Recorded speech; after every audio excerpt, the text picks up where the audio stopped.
Dari tempat ini kami menyapa seluruh sidang jemaat yang hadir pada siang hari ini maupun yang beribadah di rumah. Selamat siang, Shalom. Shalom. Oleh kemurahan Tuhan, kita diberikan waktu untuk bisa beribadah sesi kedua pada siang hari ini. Bapak Ibu, mari kita akan mempersiapkan hati kita untuk beribadah, memuji, memuliakan Tuhan.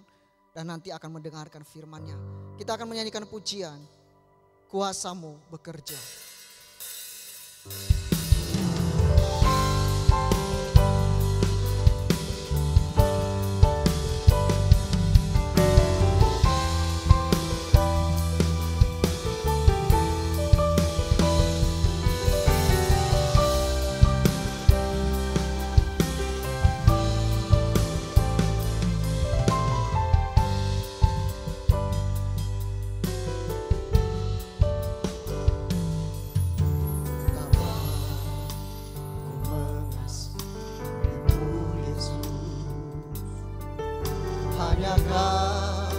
Satu-satunya Allahku, padamu ku menaruh semua pengharapan.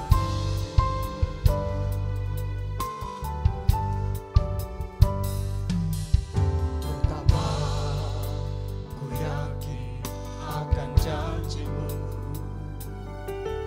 firman-Mu bekerja dalam jiwaku, hanya akan menyembah-Mu sepanjang hidupku. Saat ku menyembah-Mu, kuasa-Mu bekerja, hatiku dipulihkan, tubuhku disembuhkan, biar hadirat-Mu terus bersamaku.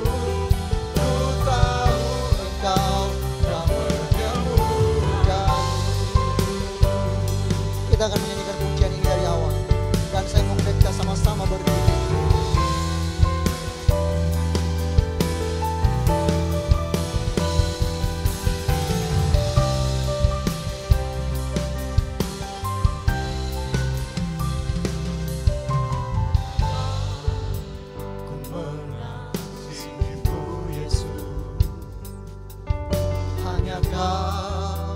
Satu-satunya Allahku,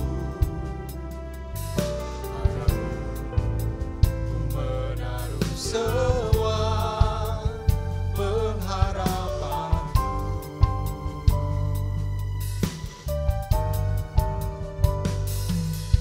Betapa ku yakin akan janji-Mu, firman-Mu bekerja dalam jiwaku, hanya akan menyembah-Mu sepanjang hidupku. Saat ku menyembah-Mu, kuasa-Mu bekerja, hatiku dipulihkan, tubuhku disembuhkan.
inilah pujian kami di hadapan Engkau Tuhan.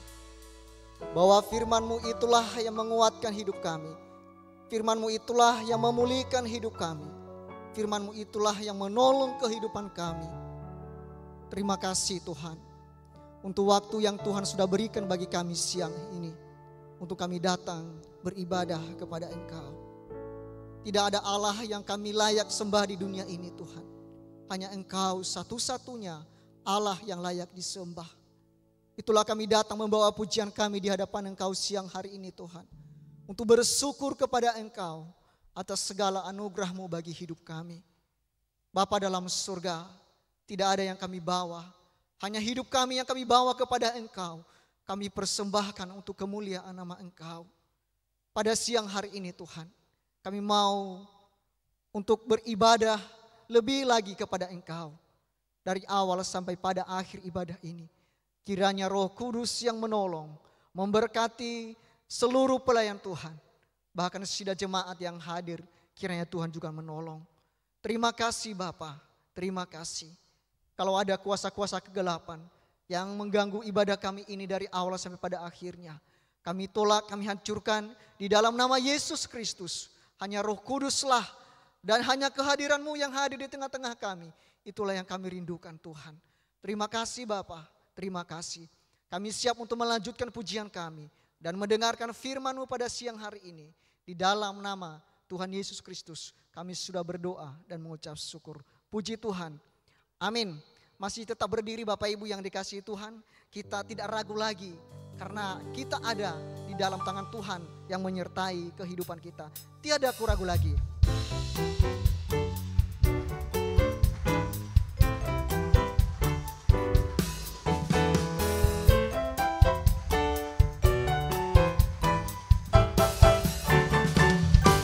Tiada ku ragu lagi untuk mengikut-Mu Yesus. Tiada ku ragu lagi untuk melayani-Mu. Walau banyak rintangan dan badai pun menerjang, tiada ku ragu lagi untuk selamanya. Sahabatku, menolong dalam hidupku.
batu penjuru bagi kita, setiap orang yang percaya kepadanya, bahwa Tuhan juga gunung batuku.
Silakan duduk sudah jemaat yang dikasihi Tuhan.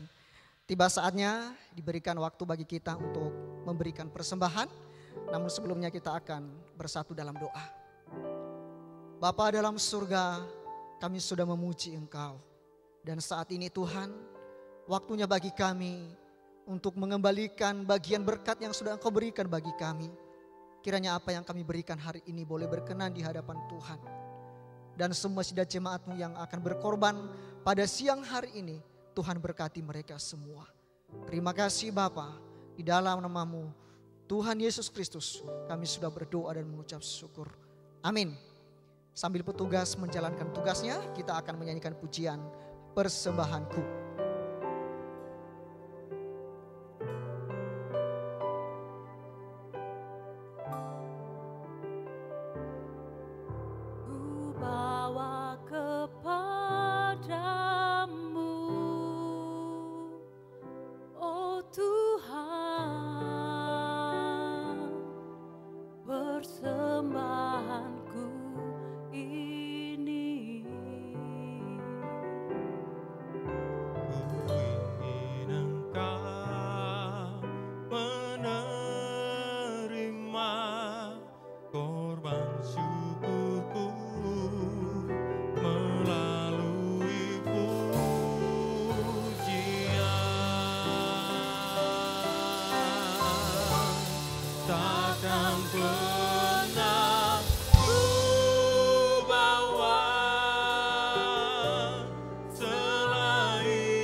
menerima korban syukurku melalui pujian. Takkan pernah ku bawa selain yang terbaik, yang harum dan sejati di hadapan anakmu. Yesusku, terimalah korban syukurku ini yang mengalir di hatiku sebagai penyembahanku. Takkan pernah ku bawa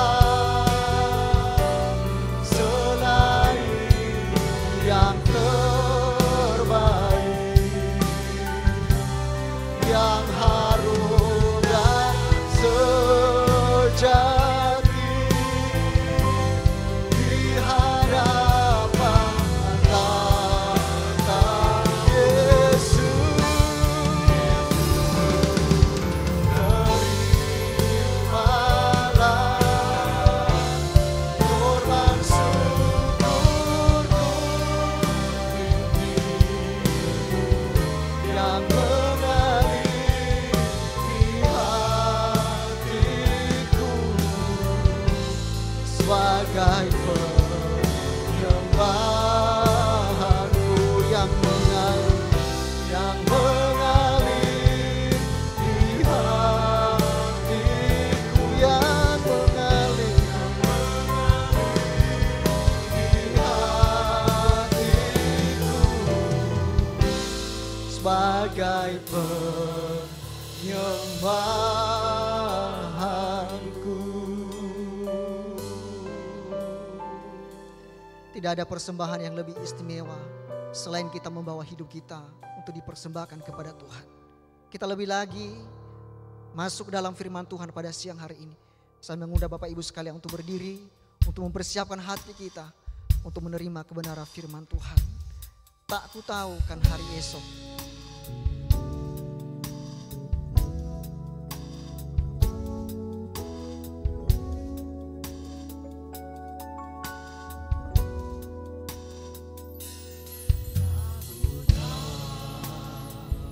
Kan hari esok, namun langkahku tegap, bukan surga ku harapkan, karena surga akan renyah. Oh, tiada ku gelisah akan masa menjelang. Ku berjalan serta Yesus, maka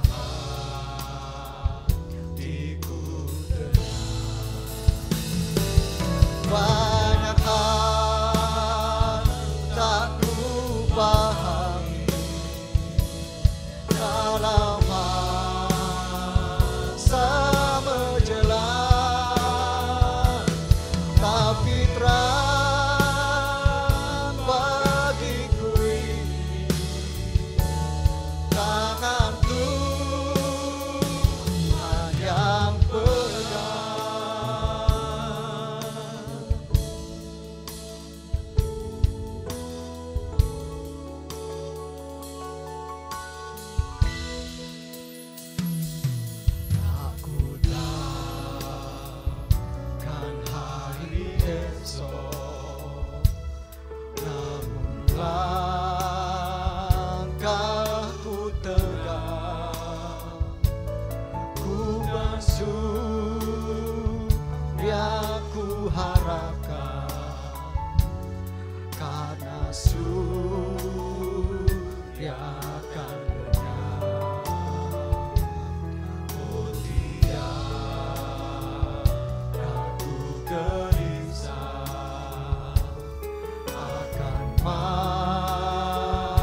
mencela, ku berjalan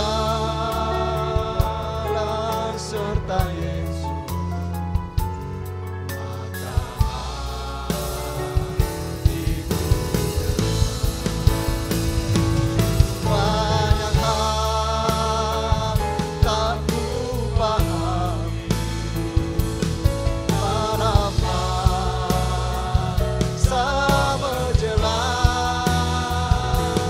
tapi terang bagiku ini tangan Tuhan yang berat. Banyak hal tak ku pahami dalam masa menjelang, tapi terang bagiku ini tangan Tuhan yang berat.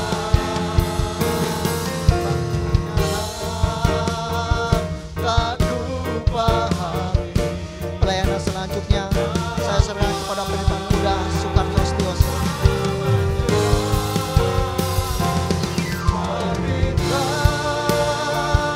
Bagiku ini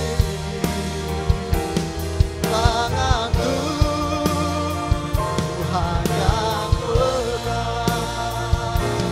Banyak hal tak ku pahami dalam masa menjelang, tapi terang bagiku ini tangan Tuhan yang berat.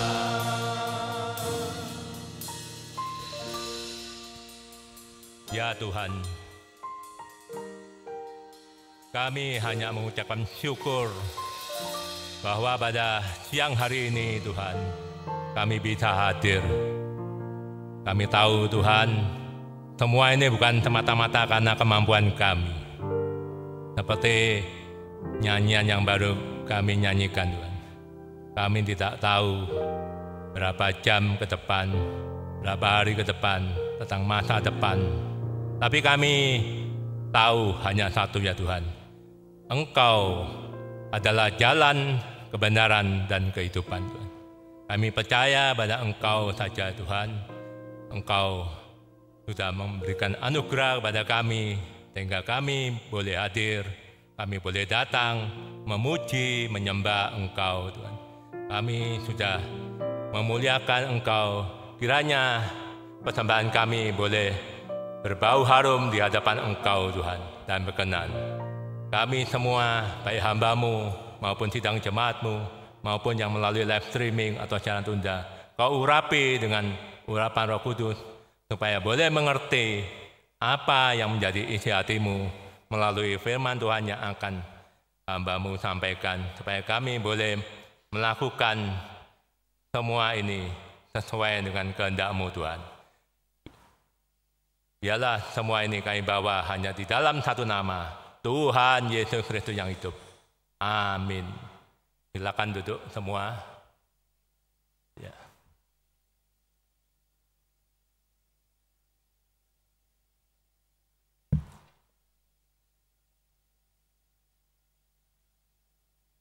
Ya, selamat siang pada semua yang hadir di gereja saat ini, dan kepada juga yang tidak bisa hadir tapi mengikuti lewat live streaming atau siaran tunda. Bersama istri dan anak saya menyampaikan Shalom semuanya. Shalom, puji Tuhan. Tema hari ini dengan judul Menjadi Teman yang Tulus.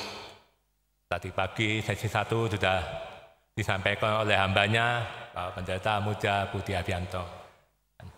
Pada siang hari ini kita akan belajar lagi, lebih lagi, yang terdapat dalam Mazmur 119 ayat 57 sampai 64. Ya, menjadi teman yang tulus. Kita sebagai manusia adalah makhluk sosial. Artinya manusia tidak bisa hidup sendiri. Ia butuh bersama sesama manusia yang lain. Seperti contoh, kita tinggal di Surabaya, kita bisa makan nasi, ya.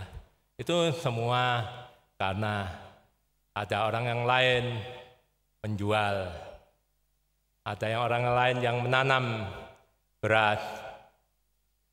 Jadi kita juga membutuhkan petani-petani di desa-desa. Ya. Jadi sebagai manusia kita tidak bisa hidup tanpa orang lain.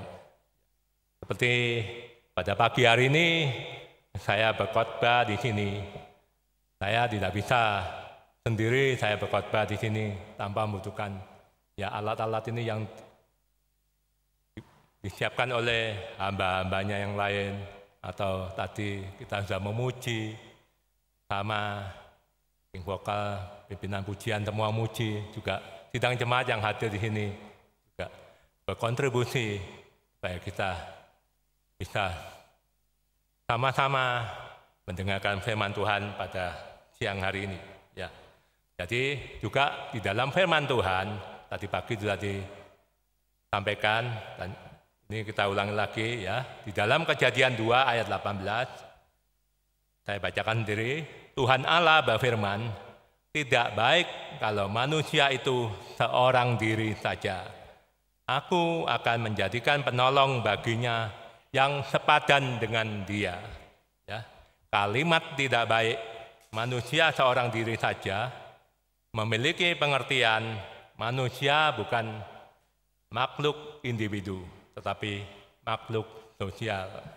Ya, sebagai makhluk sosial, manusia membutuhkan penolong yang sepadan di dalam hidupnya. Jadi manusia tidak bisa hidup sendiri. Penolong yang sepadan dengan manusia ini memiliki pengertian adalah manusia juga. Jadi bukan hewan atau anjing, peliharaan, ya bisa menolong kita untuk jaga rumah, untuk kita merasa aman. Ada yang memberitahu kalau ada tamu tidak diundang, anjing bisa menggonggong, oh ada tamu atau ada sesuatu bahaya bisa menggonggong ya. Tapi di sini penolong yang sepadan adalah manusia seperti kita semua. Manusia membutuhkan manusia lain untuk bisa berhasil juga. Ada di dalam hidup manusia ini harus ada ruang yang harus diisi oleh orang lain supaya manusia itu bisa berhasil. Ya. Tanpa orang lain, manusia akan sulit menjalani kehidupan yang sekarang ini. Kita tahu zaman modern makin hari makin kompleks, kita tidak bisa membutuhkan orang lain. Ya. Contoh saja, misalnya saya punya mobil, tiba-tiba saya mogok. Saya bukan punya pengetahuan montir, tapi bagaimana? Saya tinggal telepon, saya butuh orang lain untuk mendatangkan teknisi untuk memperbaiki mobil, sehingga boleh berjalan, sehingga saya bisa ke gereja pada siang hari ini. Semua itu membutuhkan orang lain. Ya.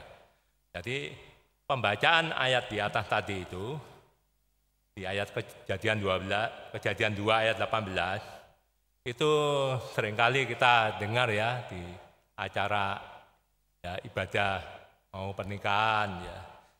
Kita biasanya perayaan ibadah untuk pasangan hidup yaitu suami istri. Tapi sesungguhnya manusia ini juga membutuhkan orang lain untuk bisa maksimal di dalam kehidupannya. Orang lain juga bisa mendukung atau mengisi ruang yang kosong. Selain tadi saya butuh teknisi, kadang-kadang seorang atlet supaya berhasil menjadi juara, jadi juara dalam perlombaan, pasti membutuhkan orang lain, butuh pelatih, butuh dokter, ya mungkin butuh ya teman seperjuangannya untuk memotivasi, teman-teman yang mendukung. Itu semua, dengan kata lain, kita tidak bisa hidup sendiri. Juga sebagai seorang pengusaha, kita juga butuh karyawan untuk melaksanakan tugasnya, melaksanakan pekerjaannya. Kita tidak bisa sebagai pengusaha melakukan sendiri. Kemampuan sebagai pengusaha juga terbatas kalau tidak ada orang lain. Jadi setiap orang tentu juga selain membutuhkan sama, setiap orang juga tentu mempunyai seorang teman. Baik orang muda maupun orang tua, seperti saya juga pasti mempunyai teman. Kita tahu kita punya grup WA ya, grup WA A, B, C, D, mulai TK, SD, SMP, SMA, mungkin sampai grup pelayanan bisa A, B, C, D, pelayanan macam-macam semua, sampai bisa puluhan. Kalau zaman dulu tidak ada HP, mungkin teman ya pakai telepon atau teman yang bertatap muka. Sekarang zaman berubah, tanpa bertatap muka kita bisa saling curhat, saling cerita melalui WA ya. Tapi kadang-kadang di zaman sekarang ini banyak juga orang yang menjalani pertemanan untuk memperoleh keuntungan semata. Jadi ada hubungan yang didasari hanya semata-mata bagaimana mencari untung dari teman yang dikenalnya. Jika tidak ada sesuatu yang diperoleh dari orang tersebut, maka mereka tak mau membangun hubungan dengannya. Jadi di zaman sekarang ini, menemukan teman yang tulus, yang benar-benar tulus, benar-benar ya dengan jujur, dengan apa adanya mengasihi kita sebagai teman, untuk zaman sekarang itu sulit ya. Karena orang yang mengaku teman yang tulus, tapi kadang-kadang sebenarnya perilakunya penuh kepalsuan, pura-pura, penuh pura-pura. Kadang-kadang kita tanpa sadar, kita pun sebagai teman punya banyak topeng ya, topeng supaya kelihatan baik, ya kelihatan. Kalau ada teman yang mengalami kesusahan, kita menjadi ibah, itu masih tahap awal. Ada yang menjadi empati, meningkat, itu tahap akhir. Tahap keduanya menjadi simpati, ikut prihatin, ikut seperti misalnya temannya Ayub, ya 3 temannya, saya punya baca. Wah, luar biasa teman-temannya Ayub ini. Ketika Ayub mengalami kesusahan, di mana hartanya habis, keluarganya, anak-anaknya, 10 anak meninggal semua dengan meninggalnya secara tragis. Bukan hanya itu, istrinya pun ya seharusnya sebagai teman yang tulus, bahkan menyuruh Ayub itu untuk mengutuk Tuhannya. Mengapa kamu berbuat salah? Kutuki Tuhan. Percuma kamu sia-sia melayaninya. Jadi sahabat-sahabatnya, 3 sahabat datang untuk melihat keadaan Ayub. Hanya itu mereka kaget melihat situasi. Itu bukan hanya ibadah, mereka menjadi simpati, bahkan ikut duduk bersama Ayub. Bayangkan, mungkin zaman sekarang tidak ada seperti 3 sahabat Ayub ini. Mereka duduk bersama 7 hari 7 malam, tidak makan, ikut berduka cita bersama-sama Ayub. Itu bisa dibaca di dalam Ayub ya. Tapi pada akhirnya ya empati tidak meningkat menjadi simpati itu tidak berubah menjadi empati, tapi ujung-ujungnya mulai menyalahkan Ayub. Oh, mungkin kamu berbuat salah ini dan ABCD. Ya, tapi ada 1 orang, 3, saya baca pertama 3 sahabat, tapi ada sahabat yang keempat yang menegur 3 sahabatnya, itu Tuhan pakai, dan Tuhan akhirnya turun campur tangan membela Ayub. Ya. Itu kita mau bilang tentang menjadi teman yang tulus. Itu tidak mudah. Karena banyak kali pada awalnya menjadi simpati, empati, nyata berubah menjadi penghakiman. Ya, pada pagi hari ini melalui firman Tuhan dalam Mazmur 119 ayat 57 sampai 64, kita mau belajar bagaimana firman Tuhan itu membuat kita menjadi teman yang tulus. Saya bagi menjadi 3 bagian atau 3 tahapan yang semakin progresif meningkat. Ya. Pertama, firman Tuhan memperbaiki hubungan kita dengan Tuhan. Ayat 57 sampai 60. Yang kedua, firman Tuhan melindungi kita dari kefasikan. Ayat 61 sampai 62. Yang ketiga, firman Tuhan mempersekutukan kita dengan orang-orang yang takut akan Tuhan. Ayat 63 sampai 64. Ya. Kita mulai dari bagian pertama, Mazmur 119 ayat 57 sampai 60. Firman Tuhan memperbaiki hubungan kita dengan Tuhan. Kita baca lebih dulu ayat 57 sampai 58. Saya minta Filipus membacakan. Bagianku ialah Tuhan, aku telah berjanji untuk berpegang pada firman-firman-Mu. Aku memohon belas kasihan-Mu dengan segenap hati. Kasihanilah aku sesuai dengan janji-Mu. Ya, terima kasih Pak Filipus, silakan duduk. Saya bacakan ulang di dalam Alkitab TB2 ya, ayat 57, Tuhanlah bagianku. Beda dengan tadi yang baru dibacakan di dalam perjanjian TB2, Tuhanlah bagianku. Aku berjanji untuk berpegang pada firman-Mu. Dengan segenap hati, aku memohon belas kasihan-Mu. Kasihanilah aku sesuai dengan janji-Mu. Ya, Tuhanlah bagianku. Pengertian bagianku berbicara tentang warisan pribadi, kepemilikan yang diperoleh, harta pribadi. Kata-kata itu diucapkan kalau kita baca di dalam Bilangan 18 ayat 20, saya bacakan diri ya. Dalam Bilangan 18 ayat 20, pada waktu itu Tuhan berfirman kepada Harun, di negeri mereka engkau tidak akan mendapat milik pusaka dan tidak akan beroleh bagian di tengah-tengah mereka. Akulah bagianmu dan milik pusakamu di tengah-tengah orang Israel. Jadi Tuhan adalah bagianku dan milik pusakaku. Jadi secara tersirat Mazmur ini bisa dikatakan bisa ditulis oleh dari keturunan Lewi, ya, di mana saudara-saudaranya pada waktu akan sampai ke negeri tanah Kanaan, mereka membuang undi, membagi-bagi, ya, properti ya, tanah ini 12 suku dibagikan.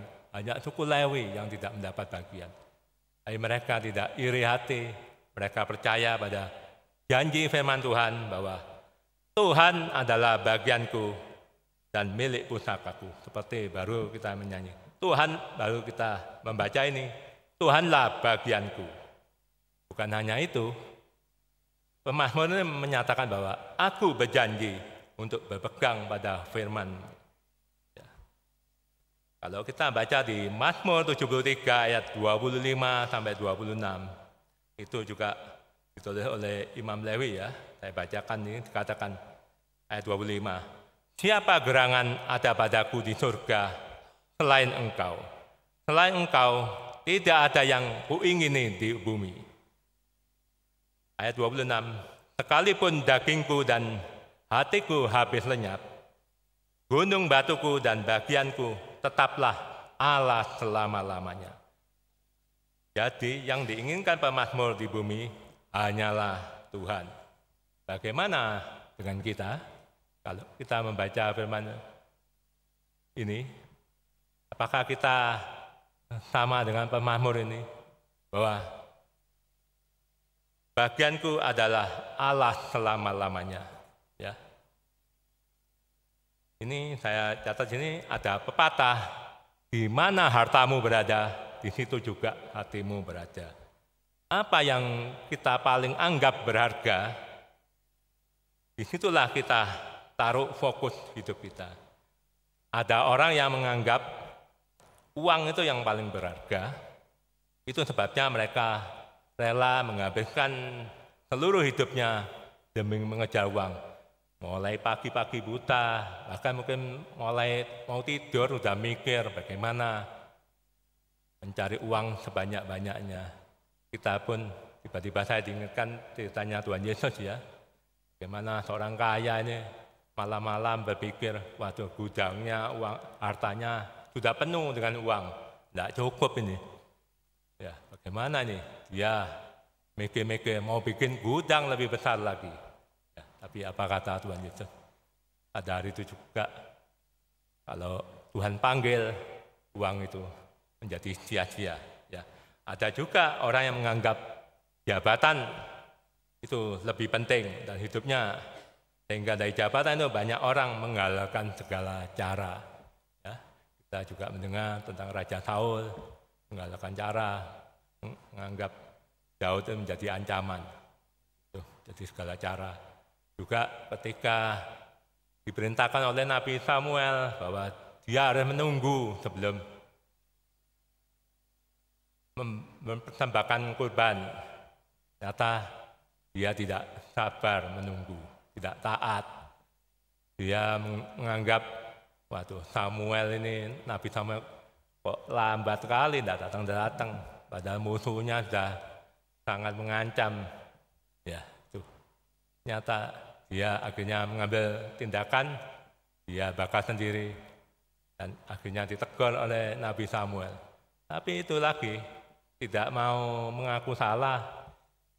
Malah minta tolong sama Nabi Samuel, kamu di sebelah saya supaya tetap ya wibawa sebagai raja, supaya dia tetap mendampingi. Jadi banyak kali jabatan itu lebih utama daripada perintah Tuhan, daripada Tuhan sendiri. Itu akibatnya fatal, dan Nabi Samuel melalui firman Tuhan menyatakan bahwa kedudukannya tidak akan bertahan lama, dan itu yang terjadi. Ya. Nah,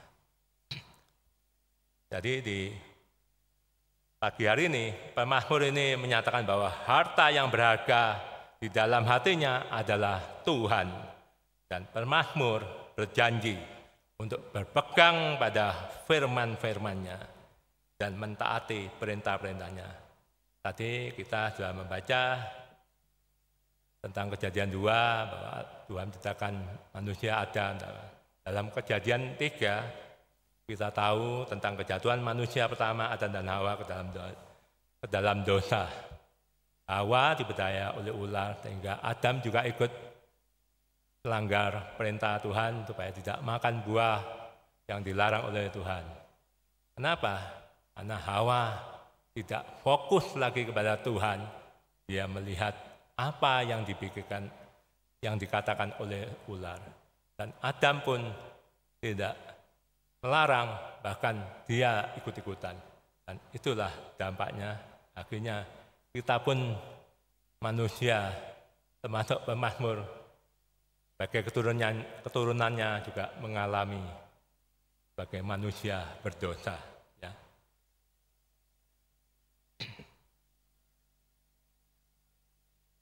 Juga dalam kehidupan suami istri yang kita alami sekarang ini, kalau pikiran saya sebagai suami atau istri sebagai suami, misalnya saya dalam pikiran tidak mengutamakan Tuhan, saya kadang pernah lupa bahwa semua itu rencana di dalam Tuhan. Tapi kadang-kadang kita berpikir secara manusia, melakukan tindakan, dan tindakan itu berakibat fatal. Itulah kadang-kadang antara suami kalau tidak fokus pada Tuhan, seperti Adam dan Hawa itu terjadi saling menyalahkan. Demikian juga saya dengan istri bisa saja saling menyalahkan saya, kamu tidak begini-begini, atau suami bisa menyalahkan istri karena kamu tidak menurut dan seterusnya. Itu karena kadang-kadang kita ada keinginan yang tidak sesuai, bahwa bukan menempatkan Tuhan sebagai yang utama.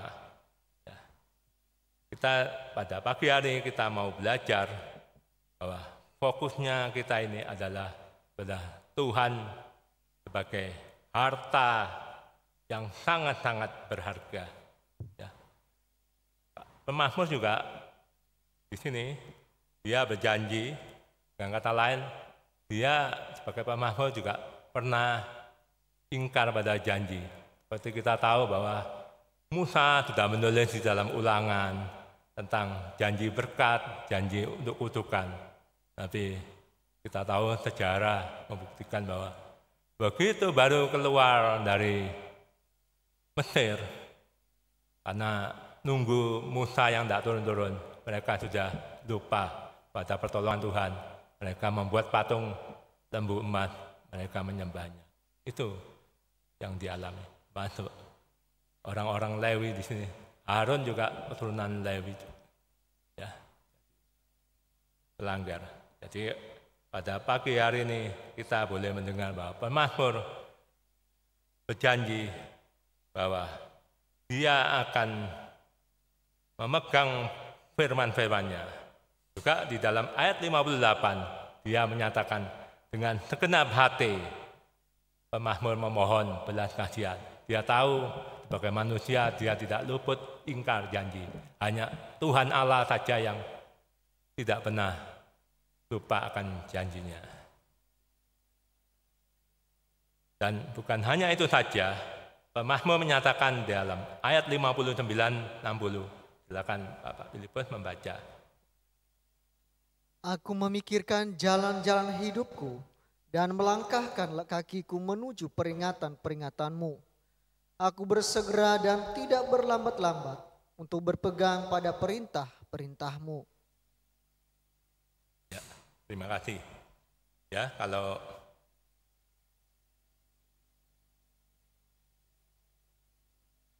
di dalam TB2 saya bacakan ini. Aku telah memikirkan jalan-jalan hidupku dan melangkahkan kaki kembali kepada peringatan-peringatan-Mu.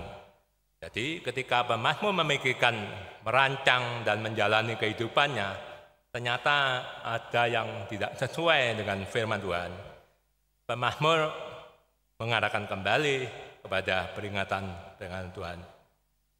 Ya, dan bukan hanya itu saja, pemazmur bersegera dan tidak berlambat-lambat untuk berpegang pada perintah-perintah Tuhan. Ya, jadi bukan hanya kita tuh kalau melakukan suatu kesalahan, waduh kita ini menyesal, gitu, menyesal. Tapi ada tindakan selanjutnya. Kalau cuma hanya menyesal, itu baru separuh. Apa itu? Kita harus bertobat kembali kepada jalan-jalan Tuhan. Ya, seperti cerita Tuhan Yesus, cerita tentang perumpamaan anak yang hilang, si bungsu minta kepada papanya harta, dia minta bagiannya, lalu dia berfoya-foya ke negeri yang lain, dia hidup sampai hartanya habis, lalu dia akhirnya bekerja keras, tidak ada pekerjaan, dia sampai terlunta-lunta, sengsara, sampai makanan babi pun dia terpaksa makan. Akhirnya dia disadarkan, dia kembali kepada papanya. Ya itu. Jadi kita dalam kehidupan seringkali kita melakukan suatu hal, mungkin penyesalan, sesuatu hal kesalahan. Biarlah kita itu datang kepada Tuhan. Kita menyesal, kita bertobat. Kita mau seperti pemazmur ini senantiasa memikirkan jalanan hidup kita, apakah kita ini sudah sesuai dengan peringatan-peringatan Tuhan. Dan juga tadi di ayat 60 kita supaya pemazmur itu juga menyatakan diri tidak berlambat-lambat, artinya tidak pelan-pelan untuk berpegang pada perintah Tuhan. Jadi mari kita introspeksi diri, bagaimana memikirkan perjalanan kehidupan kita ini. Apakah kita sampai hari ini, sudahkah kita meletakkan fokusnya bahwa tujuan kita adalah Tuhan. Kita boleh beribadah ini semua karena Tuhan, bukan karena kita. Kita boleh melayani di sini, seperti saya boleh berkhotbah pagi hari ini dipakai oleh Tuhan, itu semata-mata karena Tuhan. Bukan karena kemampuan saya tahu kemampuan saya sangat-sangat kurang. Roh Kudus menolong saya untuk menyampaikan ini supaya jadi berkat bagi kita semua. Ya. Di dalam Ibrani ya, 3 ayat 7-16 saya bacakan diri ya, yang setingkat 7. Ibrani 3 ayat 7-16 saya bacakan yang ke-7. Sebab itu seperti yang dikatakan Roh Kudus, pada hari ini jika kamu mendengar suaranya, janganlah keraskan hatimu seperti dalam kegeraman pada waktu percobaan di padang gurun.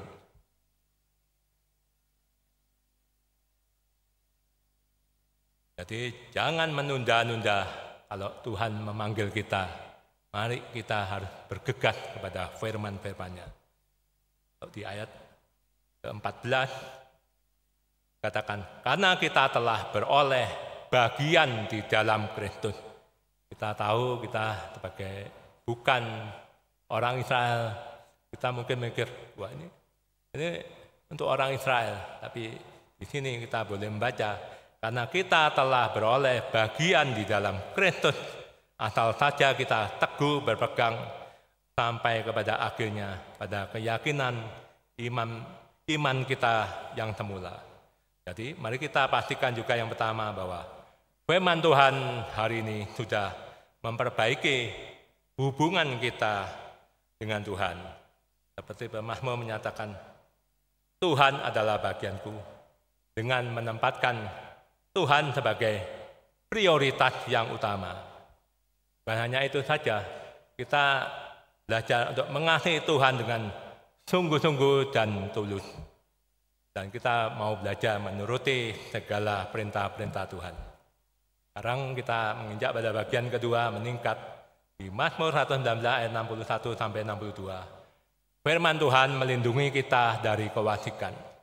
Nah, mari Bapak Filipus membacakan ayat 61 dan 62. Tali-tali orang-orang fasik membelit aku, tetapi Tauratmu tidak kulupakan.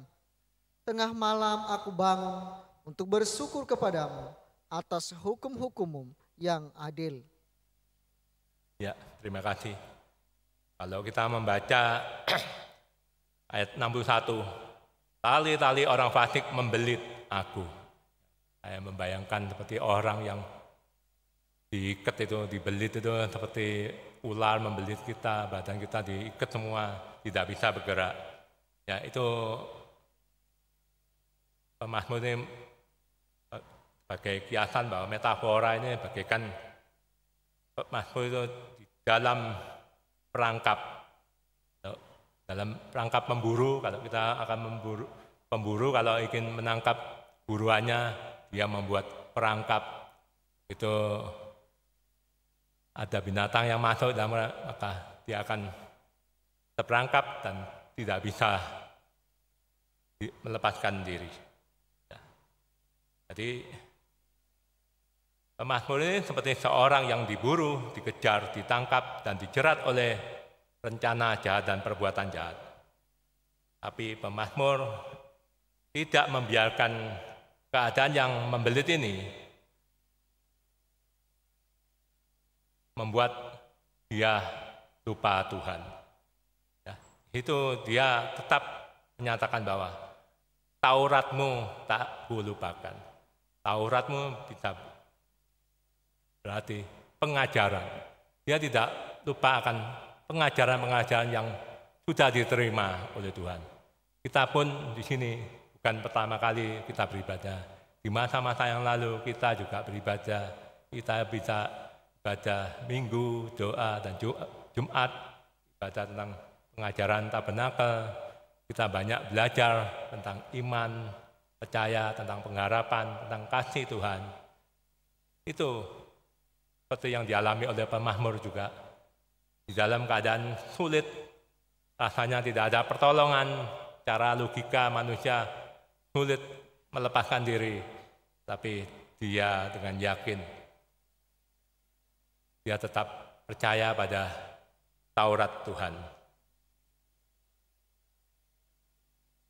Dan hanya itu saja, biasanya kalau orang yang mengalami masalah, biasanya susah untuk tidur, bahkan tidur sebentar, tiba-tiba tengah malam bangun untuk mikir, waduh, gimana ini masalah ini, besok pagi harus diselesaikan atau gimana, banyak masalah, waduh, bagaimana harus kita lakukan. Tapi kita membaca di sini, pemazmur mengajarkan kita, di mana pemazmur tengah malam, aku bangun untuk bersyukur kepadamu atas hukum-hukum-Mu yang adil. Jadi pemazmur itu dengan penuh iman dan percaya tetap mengucapkan syukur. Dia bersyukur bukan apa yang sekarang terjadi, dia bersyukur atas kebaikan Tuhan di masa-masa yang lalu. Dan dia tetap percaya bahwa apapun yang terjadi ke depan ini, walaupun dia tahu itu sangat sulit, dia tetap percaya bahwa Tuhan berserta dengan dia. Dia yakin bahwa dia melihat Taurat itu Tuhan sebagai sumber kekuatan dan penghiburan. Karena pemazmur melihat bahwa Tuhan menyatakan melalui Tauratnya sebagai tentang janji keselamatan. Jadi hal itu membuat pemazmur mengandalkan Tuhan sebagai sumber kekuatan, pengharapan, dan penghiburan. Ya, lebih-lebih ketika pemazmur harus berada dalam kesengsaraan akibat orang fasik. Ya, itu banyak kisah-kisah di Perjanjian Lama ya. Saya contoh misalnya zaman Daniel. Daniel yang begitu sungguh-sungguh melayani, walaupun dia dibuang, bagaikan tidak ada jalan keluar dengan teman-temannya Sadrak, Mesak, Abednego. Itu kita boleh membaca suatu pengalaman yang sangat luar biasa. Seperti temannya Daniel ini, Sadrak, Mesak, Abednego, harus menghadapi api yang membara. Dia menyatakan bahwa dalam Daniel 3 ayat 17, jika Allah kami yang kami puja sanggup melepaskan kami, maka Ia akan melepaskan kami dari perapian yang menyala-nyala itu dan dari dalam tangan-Mu, ya Raja. Tetapi seandainya tidak, hendaklah Tuanku mengetahui, ya Raja, bahwa kami tidak akan memuja dewa Tuanku dan tidak akan menyembah patung emas yang Tuanku. Itu iman yang luar biasa. Kita boleh belajar dengan itu. Bukan hanya itu saja. Nyata Sadrak, Mesak, Abednego ditolong oleh Tuhan. Itu disaksikan oleh Raja. Pengalaman Daniel juga dalam ibadahnya selalu tetap berpaut kepada Tuhan, berdoa 3 kali sehari, pagi, siang, malam, walaupun ada ancaman, dia tetap bertekun. Dia tetap percaya, bahkan akibat perbuatannya ini, dia harus dimasukkan gua singa, tapi Tuhan menolongnya. Ya, itu kita mau belajar dari firman Tuhan yang kedua ini, ialah kita harus percaya bahwa Tuhan itu punya kuasa untuk menolongnya. Tuhan memberikan perlindungan kita dari kewasikan. Walaupun kita tidak tahu bagaimana cara, banyak kali kita memberikan bagaimana cara untuk menolongnya, bagaimana cara untuk menyelamatkan diri dari masalah. Sampai kita mungkin bisa depresi, tertekan, dan seterusnya. Tapi kalau kita percaya pada Taurat Tuhan, Tuhan akan turun tangan menolong kita.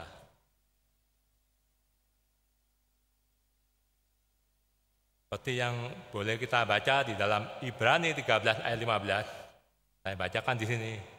Sebab itu, marilah kita oleh Dia senantiasa mempersembahkan korban syukur kepada Allah, yaitu ucapan bibir yang memuliakan namanya.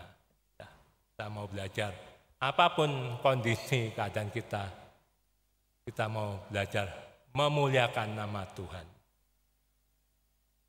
Bagian yang ketiga, kita akan belajar dalam Mazmur 119 ayat 63 sampai 64.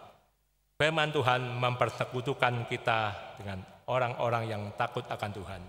Mari baca ayat 63. Aku bersekutu dengan semua orang yang takut kepadamu, dan dengan orang-orang yang berpegang pada tintah-tintahmu.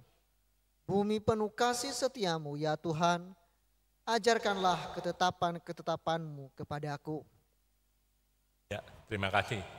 Di dalam Alkitab TB2 saya bacakan ini ya, ayat 63. Aku menjadi teman bagi semua orang yang takut akan Engkau dan orang yang berpegang pada titah-titahmu.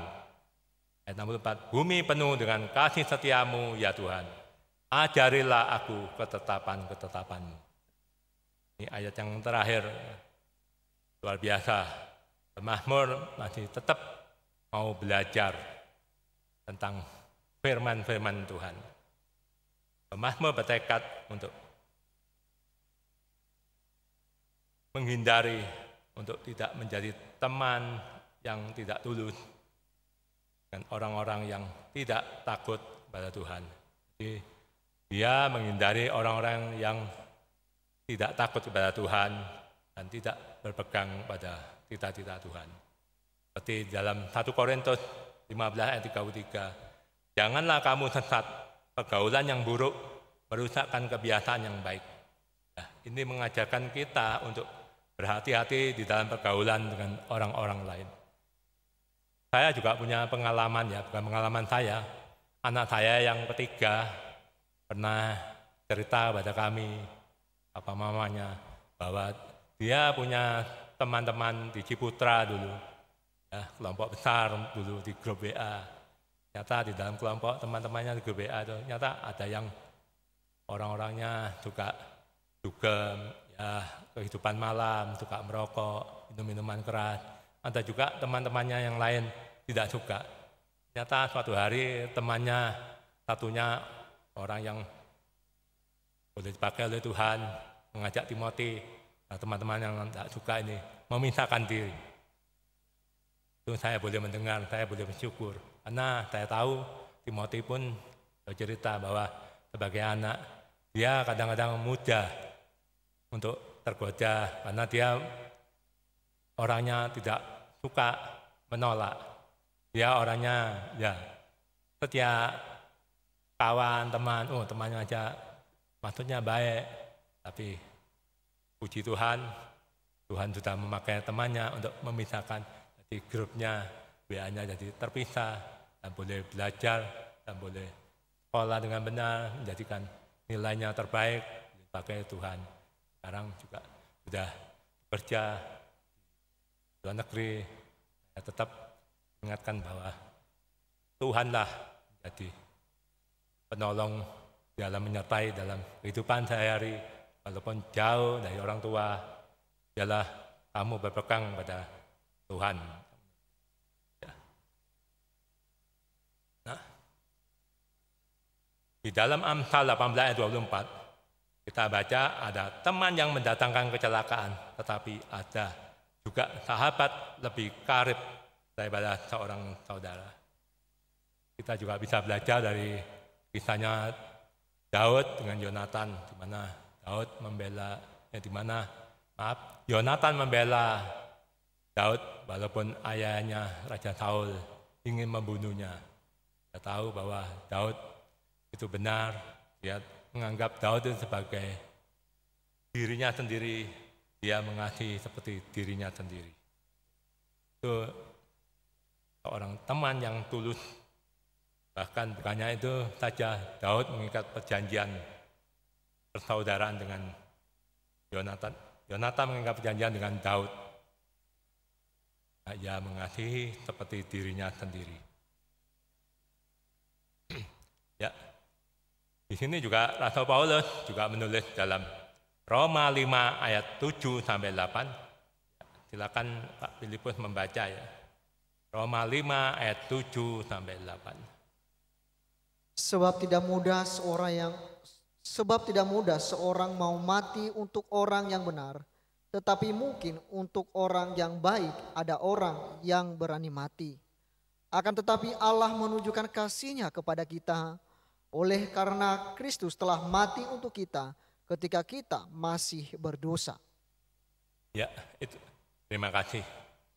Ya, yang terakhir ayat ini. Akan tetapi Allah menunjukkan kasih-Nya kepada kita oleh karena Kristus telah mati untuk kita ketika kita masih berdosa. Itulah Yesus yang menjadi contoh yang sempurna mengenai teman yang tulus. Yesus juga menyatakan dalam Yohanes 15 ayat 13-14 saya bacakan, tidak ada kasih yang lebih besar daripada kasih seorang yang memberikan nyawanya untuk sahabatnya.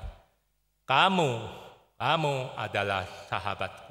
Ya, kita semua ini adalah sahabat daripada Tuhan Yesus, adalah teman daripada Tuhan Yesus. Jikalau kamu berbuat apa yang kuperintahkan kepadamu. Yesus bukan hanya mengasihi kita sebagai Dia bahkan memberikan nyawanya kepada kita untuk menebus segala dosa-dosa kita. Seperti kita bisa baca di dalam Filipi 2 ayat 1 sampai 11. Yesus yang adalah Allah dan dalam keadaan sebagai manusia, Ia telah merendahkan dirinya dan taat sampai mati.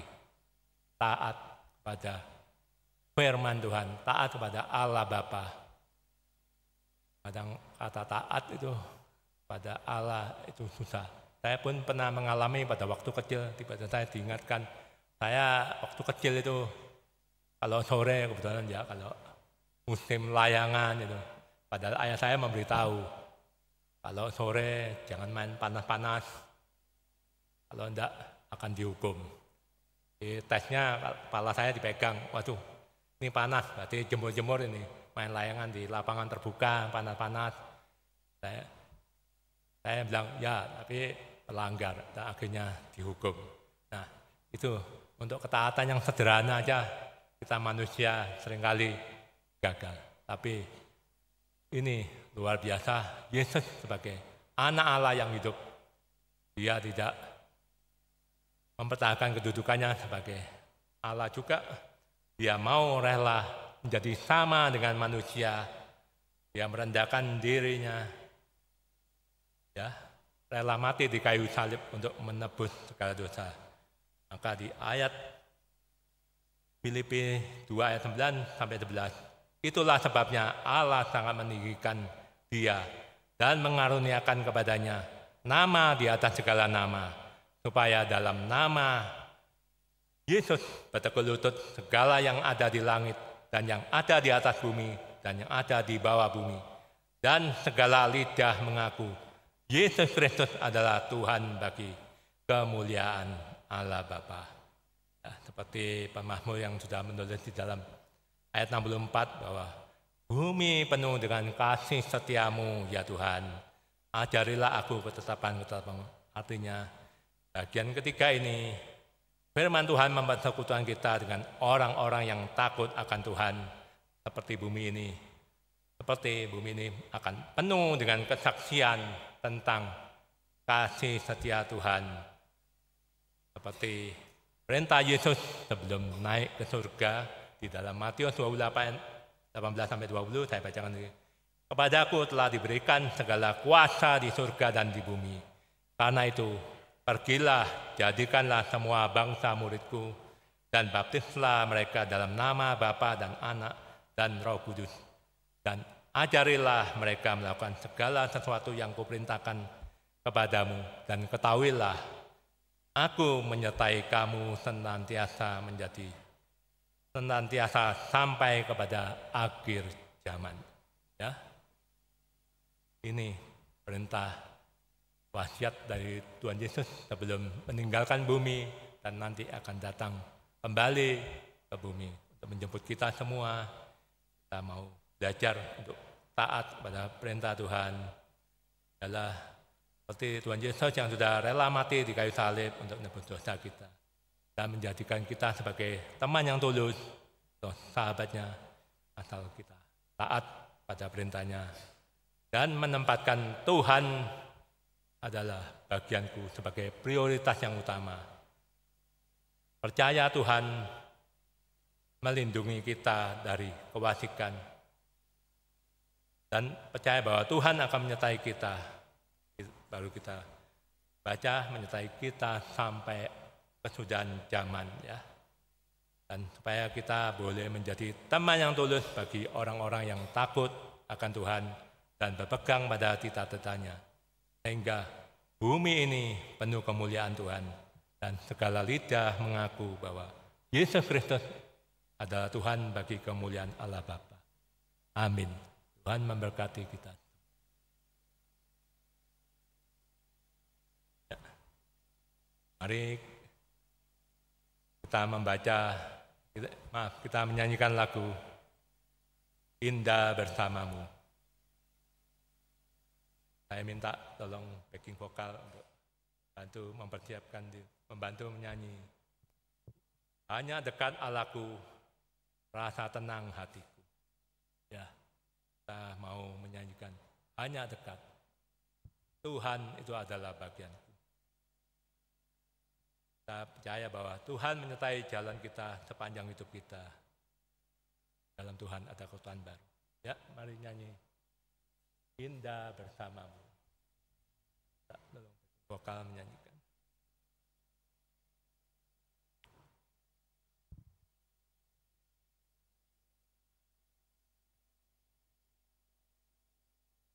Dan sambil mempersiapkan perjamuan suci ya, kita menyiapkan sambil menunggu.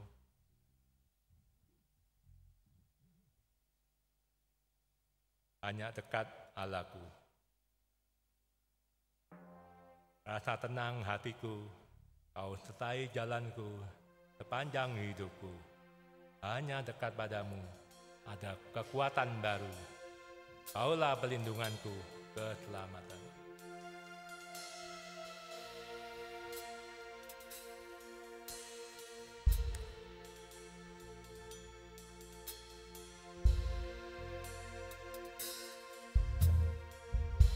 Saya minta backing vokalnya.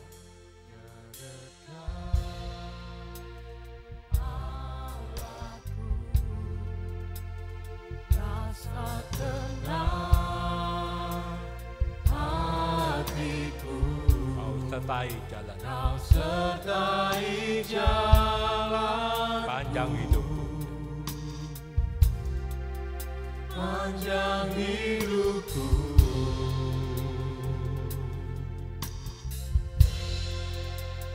Hanya dekat padamu ada kekuatan baru. Kaulah perlindunganku, keselamatan. Hanya dekat Allahku. Mari sidang jemaat kita bangkit berdiri sambil mempersiapkan perjamuan. Ingin selalu bersekutu denganmu, menikmati hadiratmu. Biarlah Roh-Mu tinggal dalam hidupku.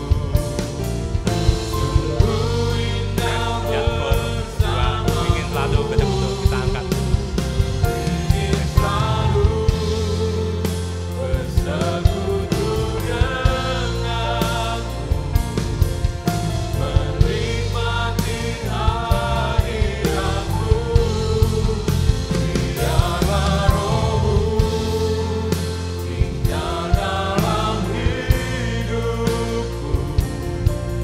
Sungguh indah bersamamu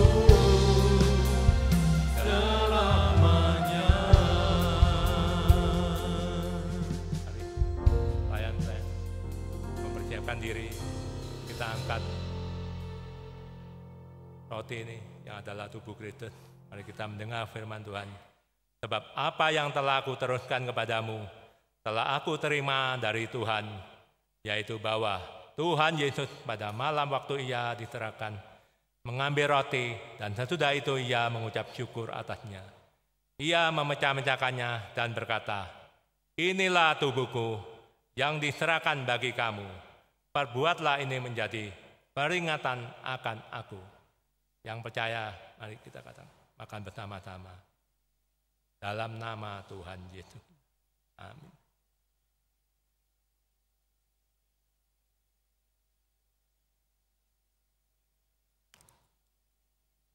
Dan mari kita mempersiapkan juga cawan kita angkat bersama-sama yang sudah siap.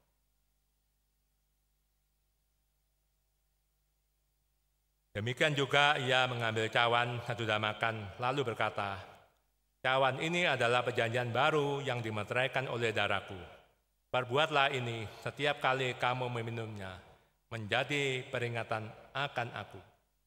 Sebab setiap kali kamu makan roti ini dan minum cawan ini, kamu memberitakan kematian Tuhan sampai ia datang. Mari kita minum bersama dan percaya. Dalam nama Tuhan.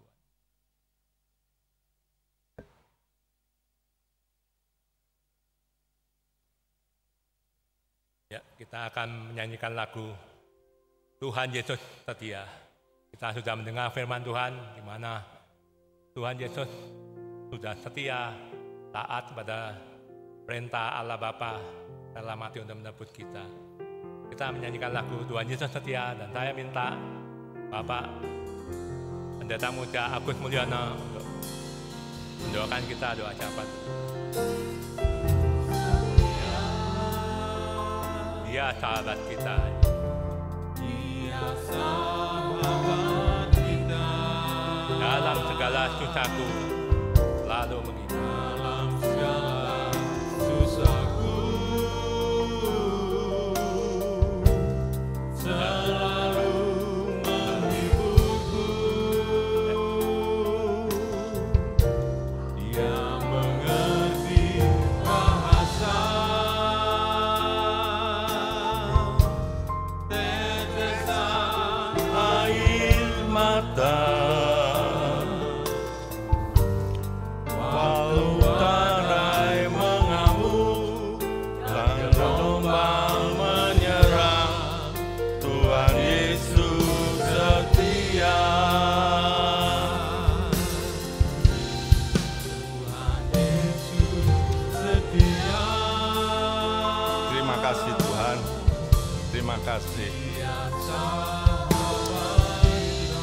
Terima kasih atas lagu ini yang mengingatkan bahwa kami punya Allah yang begitu setia kepada kami.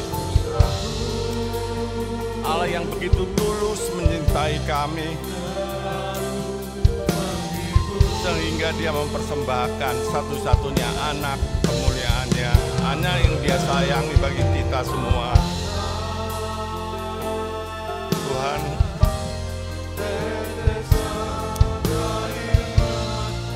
ajar kami untuk meneladani Engkau.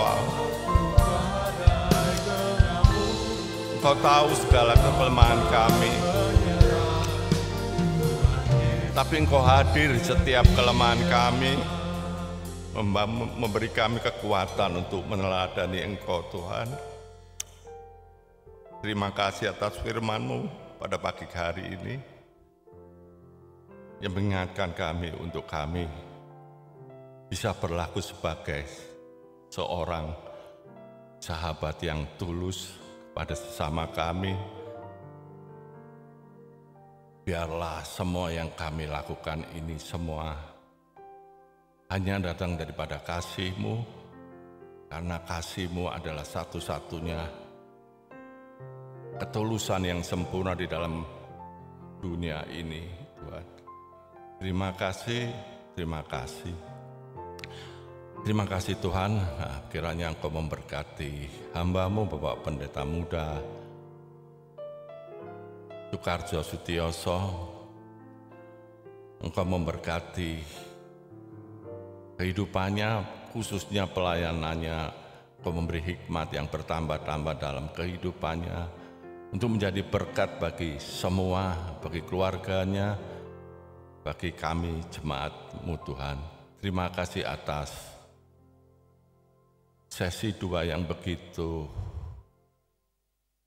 menyentuh kehidupan kami, sederhana tapi mengingatkan kami bahwa kami harus menjadi seorang yang tulus di hadapan-Mu Tuhan dan di hadapan sesama kami.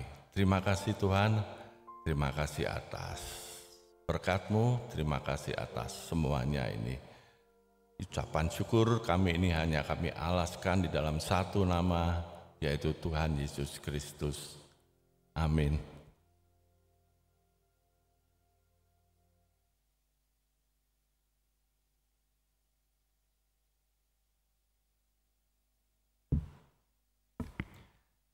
Bagi kita akan segera diberikan kesempatan memberikan persembahan bagi pekerjaan Tuhan, dan untuk itu mari kita kembali sebentar menundukkan kepala, kita berdoa. Tuhan, kami bersyukur, terima kasih untuk segala kebaikan-Mu dalam kehidupan kami, dan terkembali pada saat ini Engkau memberi kami kesempatan untuk mempersembahkan sebagian kecil Tuhan dari apa yang telah Engkau anugerahkan dalam kehidupan kami. Demi kemuliaan nama-Mu, demi pekerjaan-Mu di tempat ini. Kiranya Engkau menerima persembahan kami dengan sukacita, sebab kami juga memberikannya dengan sukacita, dengan hati yang tulus kami bersukacita, dengan rela mengembalikan, memberikan persembahan-persembahan kami. Terima kasih Tuhan, kiranya Engkau berkenan pada persembahan kami. Dalam nama Tuhan Yesus Kristus kami sudah berdoa mengucap syukur. Amin. Sementara petugas kolektor menjalankan tugasnya, kita akan menyaksikan beberapa pengumuman melalui tayangan video.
Ya, beberapa pengumuman yang perlu menjadi perhatian kita.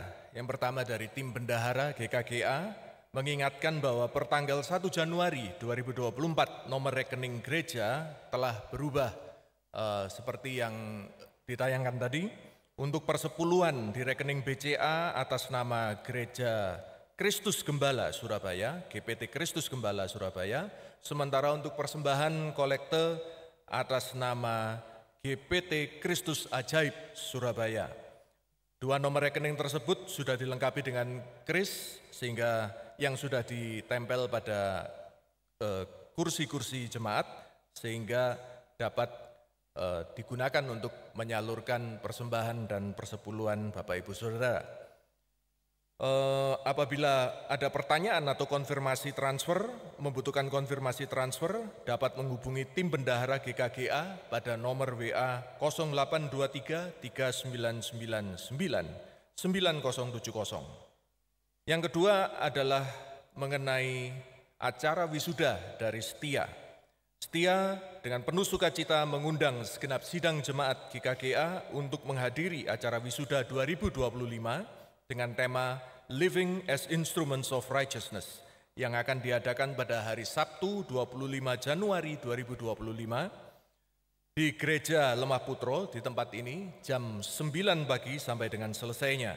Pembicara adalah Bapak Pendeta Muda Setio Dharma.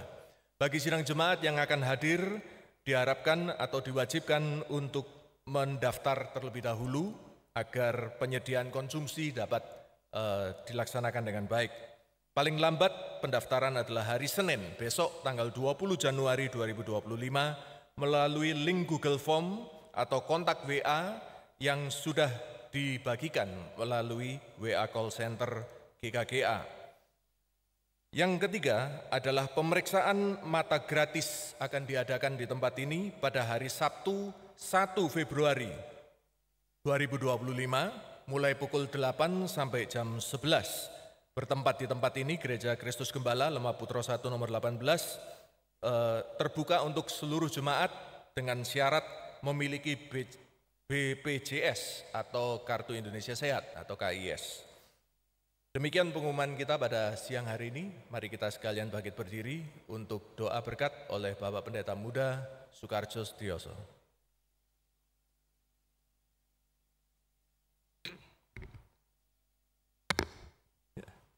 Mari kita berdoa. Terima kasih ya Tuhan untuk segala berkat-Mu yang sudah kami terima dari Engkau Tuhan. Kau sudah rela mati demi kami yang masih berdosa untuk supaya kami boleh menjadi sahabat-Mu ya Tuhan.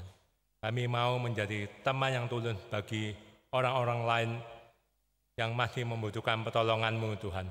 Kami bersama orang-orang sidang jemaat-Mu, kami mau, bukan hanya mau, kami mau berjanji Tuhan untuk setia seperti Engkau sudah setia pada Allah Bapa. Kami mau setia kepada Engkau Tuhan sebagai juru selamat kami yang hidup, supaya semua mulut di bumi boleh mengagungkan, memuliakan nama Engkau Tuhan.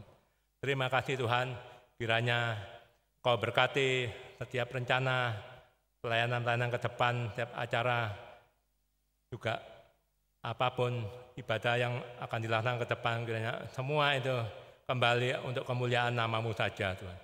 Sebentar lagi kami akan berpisah satu dengan yang lain. Kiranya Engkau Tuhan Allah sebagai sumber berkat, Engkau memberkati kami semua dengan berkat kasih setia-Mu Tuhan Yesus. Berkat kasih Allah Bapa dan anugerah cinta kasih daripada Tuhan Yesus dan pernyataan daripada Roh Kudus menyertai kami mulai hari ini hingga Maranatha Tuhan Yesus datang kembali. Di dalam nama Tuhan Yesus Kristus yang hidup. Amin. Tuhan memberkati kita semua.